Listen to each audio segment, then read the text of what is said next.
उसे बताने की क्या जरूरत थी, यहाँ आने की क्या जरूरत थी, हमें सिखाने की क्या जरूरत थी, उससे पूछने की क्या जरूरत थी। So welcome back to my channel guys. और आज के इस वीडियो में हम सीखने वाले हैं इस तरह के वाक्यों की इंग्लिश जो कि हम रोजाना के बोलचाल में बोलते हैं। तो यहाँ कॉमन क्या दिख रहा है, यहाँ कॉमन है कि क्या जरूरत थी, यानी किसी कार्य को करने की क्या जरूरत थी। तो इसी तरह के वाक्यों को जो हम अपने डेली के बोलचाल में बोलते हैं, ऐसे ही वाक्य को आज हम इंग्लिश में बनाना सीखने वाले हैं। और इतनी आसानी से सीखेंगे कि इस तरह के वाक्य को हमारे लिए बोलना आसान हो जाएगा।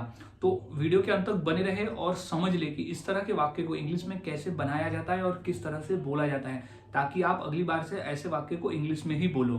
तो सबसे पहले हमें समझ लेना होगा फॉर्मूले को, कि वो कौन सा फॉर्मूला है जिसके आधार पर हम ऐसे वाक्य को आसानी से बनाकर बोल सकते हैं। तो सबसे पहले हम उस फॉर्मूले को अच्छी तरह से समझ लेते हैं। तो फॉर्मूला कहता है what was the need to. What was the need to का ही मतलब होता है कि क्या जरूरत थी। इसके पहले वाले क्लास में हमने सीखा था कि क्या जरूरत है, तब हम वर्तमान की बात कर रहे थे। यहाँ हम बात कर रहे हैं भूतकाल की, कि किसी कार्य को तुमने किया लेकिन वो कार्य को करने की क्या जरूरत थी। तो आज हम लगाएंगे वॉज। तो what was the need to का प्रयोग हम करके बोलेंगे कि क्या जरूरत थी। तो what was the need to, what was the need to plus V1। V1 यानी होता है क्रिया। अब वो क्रिया जो किया उसने, वो क्रिया को करने की क्या जरूरत थी, वो हम V1 में लिख देंगे, जो कि सिचुएशन के हिसाब से बदलेगा। तो what was the need to ये कॉमन रहेगा, हर वाक्य में कॉमन रहेगा, क्योंकि इसी का मतलब होता है कि क्या जरूरत थी। प्लस V1 यानी क्रिया, अब वो क्रिया को करने की क्या जरूरत थी, प्लस ऑब्जेक्ट यानी बचा हुआ भाग और क्वेश्चन मार्क, क्योंकि हम पूछ रहे हैं ना कि क्या जरूरत थी, तो तुमने जो कार्य किया उसे करने की क्या जरूरत थी। तो अब हमने फॉर्मूले को समझ लिया। अब हम फॉर्मूले के आधार पर वाक्यों को इंग्लिश में बनाना सीखते हैं। तो सबसे पहला है कि उसे बताने की क्या जरूरत थी। उसे नहीं बताना था, क्या कोई फायदा हुआ, तो उसे बताने की क्या जरूरत थी।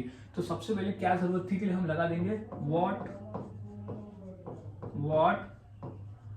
Was the need to. क्या हो जाएगा, what was the need to, क्या करने की, बताने की। तो टू के बाद हो जाएगा tell. What was the need to tell, किसे, उसे, तो tell him. What was the need to tell him, what was the need to tell him यानी उसे बताने की क्या जरूरत थी। तो what was the need to tell him. अब है क्वेश्चन मार्क, ये मैं पूछ रहे हैं। अब यहाँ आने की क्या जरूरत थी, यहाँ आने की क्या जरूरत थी, तो उसकी इंग्लिश हो जाएगी। सबसे पहले तो हम लगा देंगे कि what was the need to, यानी क्या जरूरत थी, क्या करने की, यहाँ आने की। तो आना को हम इंग्लिश में कहते हैं कम। आना को इंग्लिश में कहा जाता है कम हियर, यहाँ यहाँ आने की। तो what was the need to come here, मतलब यहाँ आने की क्या जरूरत थी। तो what was the need to come here, यहाँ आने की क्या जरूरत थी। कुछ और वाक्य देख लेते हैं और प्रैक्टिस के लिए, क्योंकि जितना अधिक हम प्रैक्टिस करेंगे उतना हमारे लिए आसान होगा वाक्य को बनाना। तो अब हो जाएगा कि हमें सिखाने की क्या जरूरत थी, हमें सिखाने की क्या जरूरत थी। तो फॉर्मूला कहता है कि what was the need, what was the need to, सिखाना को इंग्लिश में कहते हैं teach।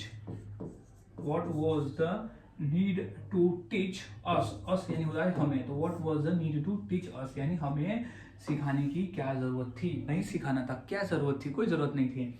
अब है कि उससे पूछने की क्या जरूरत थी। तो क्या हो जाएगा, उससे पूछने की क्या जरूरत थी। तो what was the need to, पूछना, तो है ना ask, उससे पूछने की। तो ask to him यानी उससे पूछने की क्या जरूरत थी।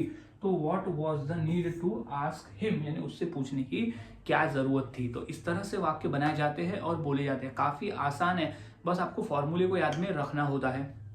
और वाक्य प्रैक्टिस के लिए जितना चाहे उतना प्रैक्टिस कर सकते हो, क्योंकि जितना आप प्रैक्टिस करोगे उतना आसान हो जाएगा वाक्य को बनाना और फिर उसे बोलना। तो है यहाँ लिखने की क्या जरूरत थी, यहाँ लिखने की क्या जरूरत थी। तो फॉर्मूला हमारा कहता है कि हमें लिखना है कि what was the need to. अब यहाँ लिखने की, तो लिखना को इंग्लिश में कहा जाता है right. What was the need to write here यानी यहाँ लिखने की क्या जरूरत थी। तो what was the need to write here, अब है वहां जाने की क्या जरूरत थी। तो इसकी इंग्लिश हो जाएगी what was the need, what was the need to go there, वहां जाना को इंग्लिश में कहते हैं गो देयर, यानी what was the need to go there, यानी वहां जाने की क्या जरूरत थी, नहीं जाना था, क्या जरूरत थी। तो इस तरह से वाक्य बनाए जाते हैं और बोले जाते हैं। काफी आसान है, बस फॉर्मूले को याद में रखना है और प्रैक्टिस करते रहना है, क्योंकि जितना अधिक आप प्रैक्टिस करोगे उतना आसान हो जाता है। तो अब इसी फॉर्मूले के आधार पर मैं 2 वाक्य देता हूँ। ये 2 वाक्य की इंग्लिश क्या होगी मुझे मेरे कमेंट सेक्शन में जरूर बताएं। जैसे कि जोर से चिल्लाने की क्या जरूरत थी और उसे यहाँ बुलाने की क्या जरूरत थी। तो ये 2 वाक्य की इंग्लिश क्या होगी मुझे मेरे कमेंट सेक्शन में जरूर बताएं। और ऐसे ही सीखते रहे, क्योंकि फॉर्मूले से आप आसानी से वाक्यों को बनाना सीख जाते हो और बोलना भी शुरू कर देते हो। तो मिलता हूँ ऐसे ही नए फॉर्मूले के साथ अगली वीडियो में। तब तक के लिए चैनल के साथ बने रहे, वीडियोस को देखते रहे और इसी तरह से रोजाना प्रैक्टिस करते रहे।